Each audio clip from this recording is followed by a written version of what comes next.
The only thing we seem to agree about nowadays is that we hate everyone. What does this mean? Why is this? What can we do?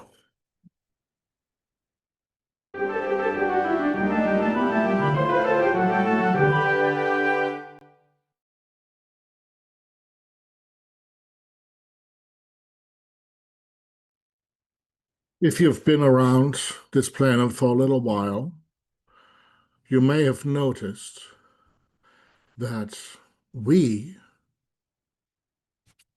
has become a category and that we hate everyone who doesn't think like us. If you've been born more recently,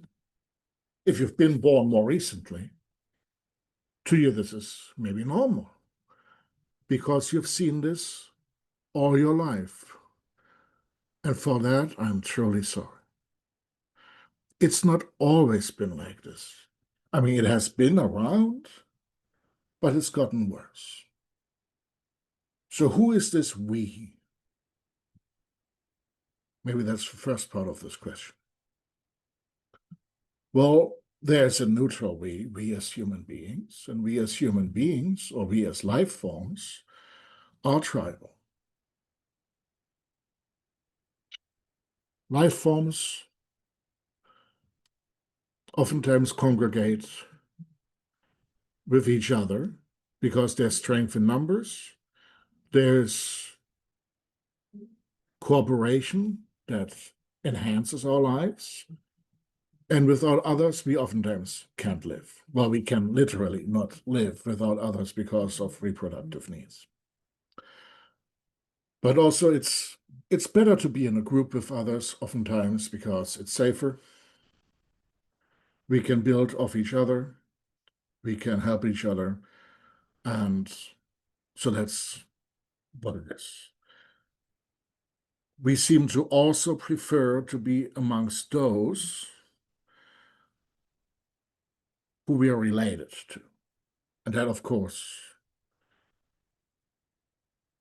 isn't always the case, and there are gradations of that.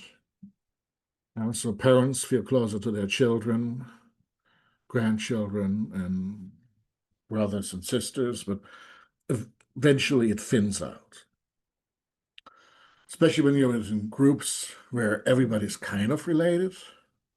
The closer the physical relationship is, the closer the relationship can be. And it can be a relationship of love and of hate. So sometimes the more you know somebody else, the more you fall in love with them. Sometimes the more you know somebody else, the less you like them. Yeah, so that maybe a little overly generalized, but that seems to be how human beings function. Which is why any system that wants to break up family bonds, close friendship bonds, close locality bonds, and replace them with some larger abstract model is typically not succeeding very easily and has to employ tools beyond the pale, you could say. But the we that we are seeing emerging now isn't always something predictable. Suddenly, we are faced with something that some people have called cancel culture, call-out culture, call-in culture, whatever term. We are supposed to produce shibboleths, code words, that communicate to people around us whether we agree with them or not, whether they can count on us or not, whether we are part of their group or not. And this kind of pattern is oftentimes heavily policed. Yeah, so do you say Democratic Party? Do you say Democrat Party? Do you distinguish between conservatives and MAGA? Do you distinguish between Christians and Muslims? Do you distinguish between Protestants and Catholics? Do you distinguish between mainline Protestants and evangelicals? You get the picture. So sometimes these are old patterns. Sometimes they are new. Linux versus Windows is new. Yeah, and I know if you like Linux, you're completely convinced that everybody will adopt Linux. In theory, that sounds maybe not like a bad idea, but you may overestimate people's computer knowledge. Linux is complicated. Now, if you hate me for that, you prove my point. So this we that hates everyone is a we that needs that security of agreement for themselves. But it also seems to need this external enemy. There are some cases in which that seems understandable. If you're part of a group that's been persecuted, you have kind of a reason to be a little suspicious of everybody else. You have kind of a reason to want solidarity around you, to feel safe. I get that. But assuming that everybody else is out to get you if they don't say the right word may prevent others from coming to your side. So you see this in all parts of life. And there are several explanations for that. I mean, mostly it comes down to you live in a bubble and everybody confirms what you're saying, and so believe that's your own reality. Yeah, maybe, probably, but with one caveat. I think human beings are more intelligent than that in many cases. Sometimes we consciously create this bubble, but we are very much aware that there are other things around it. Sometimes I observe that people who want to vehemently disagree with me on some things seem to want to hold on to their position because they just don't want to allow themselves to think differently, as if a different thought makes themselves insecure in their position. Yeah, sure, that's what it's about. That's what thinking is about.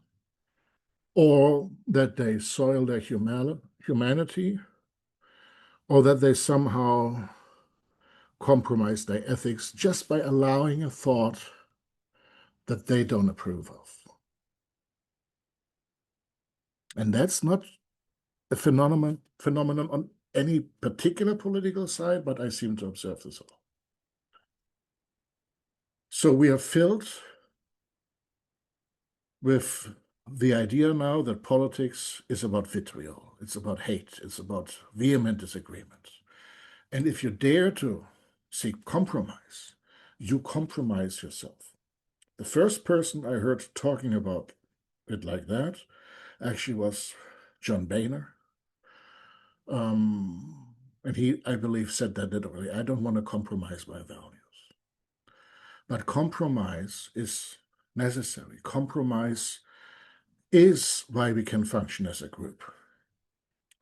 So part of the bubble building is, of course, this new technology, which you see me using here, where an algorithm rewards or punishes us if we say things a certain way. I'm assuming I'm going to be punished for being kind of a middle of the road person. Well, I'm not doing this for money. I'd like to, maybe, but I don't want to quite sell out yet on the concept of complexification. But these algorithms, they drive us into corners. And then let's say you say something and people like it. Then you want to say some more things that people like, and so on and so on. Or you say something and people really don't like, and your numbers go down. And you rely on the income because by now you've built your whole life around this. And then suddenly you avoid talking about certain things. I get that. I am typically, to some people's annoyance always, I'm typically trying to be very careful in how I say things and what I say. I've had people trying to say certain things, certain words, just because of that shibboleth thing. Is what Israel is doing in Gaza a genocide? Well, I don't like what's happening there. I don't know whether I need to put a label on it. I know that Hamas has a clearly genocidal agenda. I know that some Israeli politics have said some bad things that could amount to desires for that. But overall, doesn't it suffice to be able to say, I don't really like what's going on there, and I wish people would just get along and people would be able to live with each other? Is that not enough? Do I need to now put myself in a certain position when the situation is not that clear, historically speaking, overall? I mean, that's why I, on my blog, have an article for Israel, for Palestine, for peace. Because you can be for both, and you can be for peace. An issue I've spoken out about is Russia's invasion of Ukraine, which is a clear-cut case. Russia has been the aggressor against Ukraine. Russia has committed genocidal attacks for decades against Ukraine.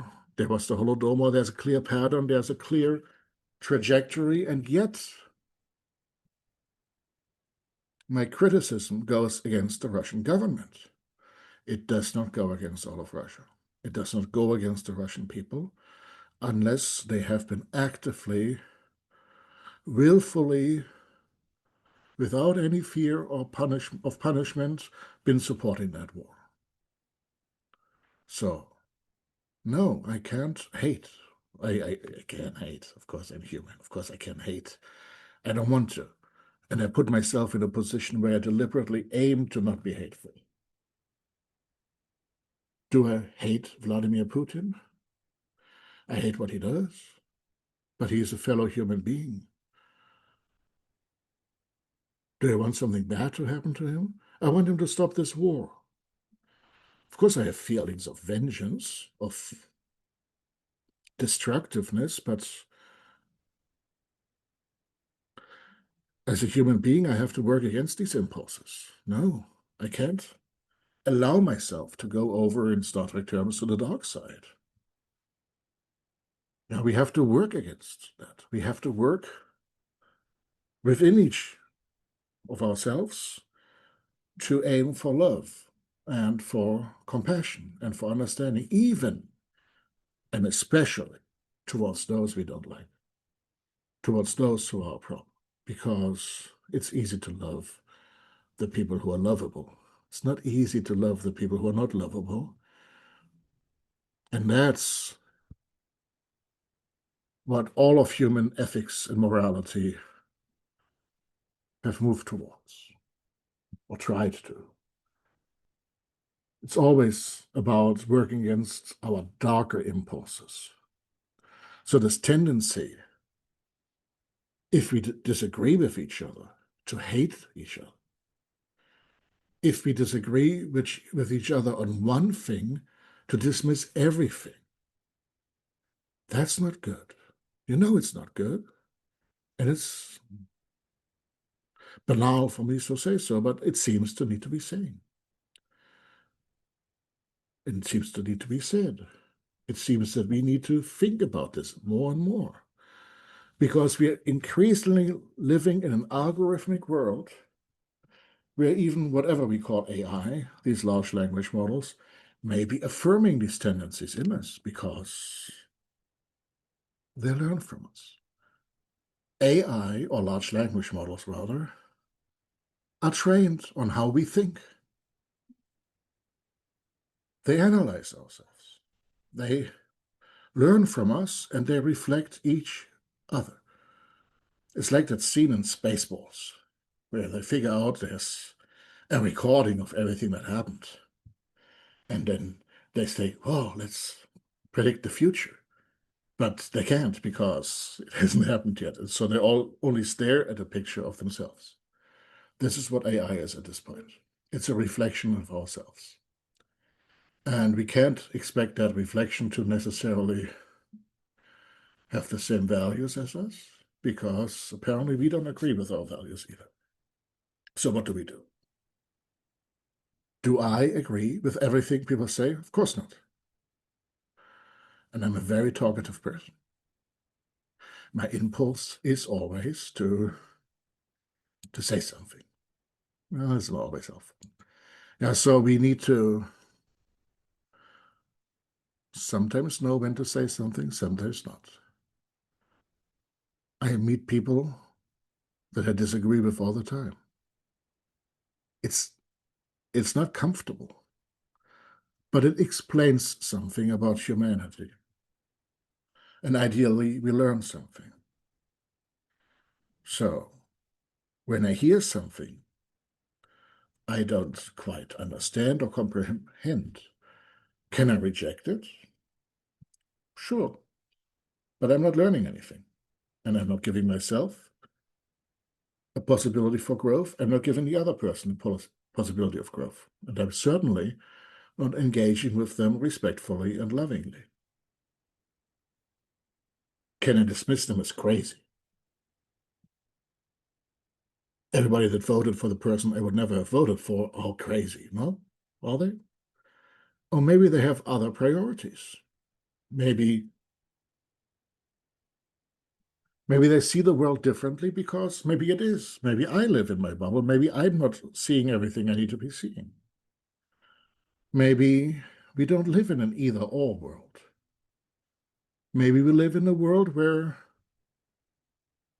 all of us are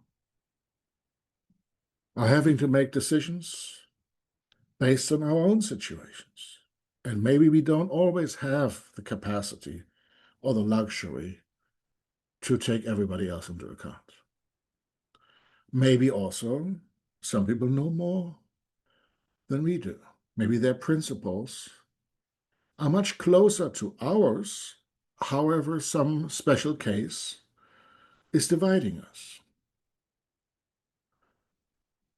Is abortion about women or babies? It's about both. It's about the unborn life growing up in the body of a woman.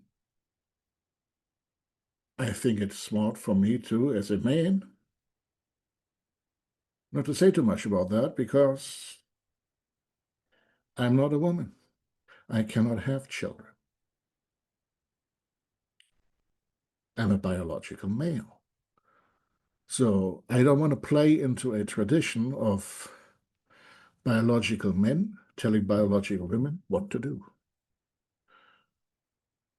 Sometimes it's good to see where your limitations are, but that this is about more than just women, but also about unborn life.